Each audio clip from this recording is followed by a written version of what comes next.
Ketika kita jatuh selalu ke dalam dosa dan sekarang ini kita adalah tawanan yang sah dari iblis.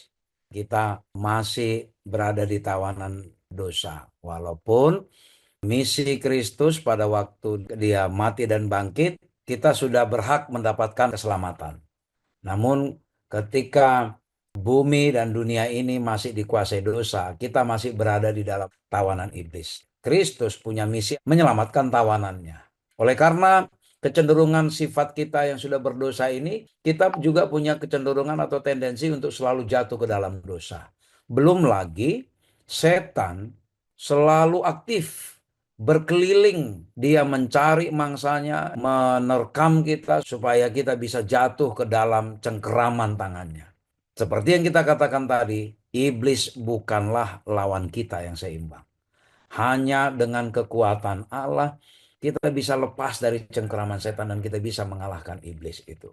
Jangan pernah anggap sepele atau mungkin menganggap itu hanya tipuan, hanya bohong belaka yang mengatakan ada kekuatannya iblis. Iblis punya kekuatan ketika kita lengah maka dia akan mencengkeram kita.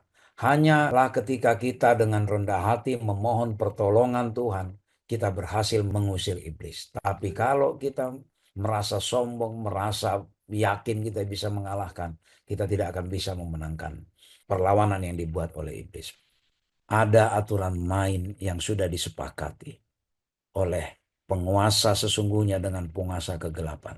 Namun, kabar baik bagi kita adalah selama kita mengandalkan kasih Allah, Allah adalah Allah yang tidak berubah dengan aturan mainnya.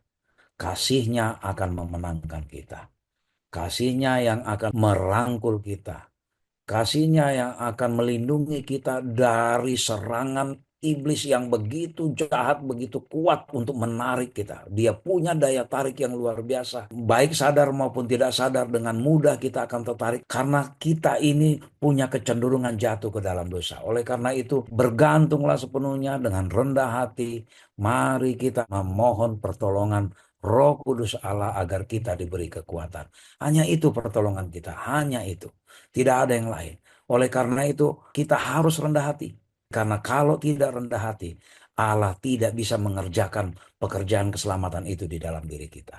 Biarlah kita boleh dikuasai oleh Roh Allah sehingga kita datang rendah hati. Kita boleh memenangkan pertarungan yang sedang terjadi ini, pertentangan kosmis yang luar biasa ini.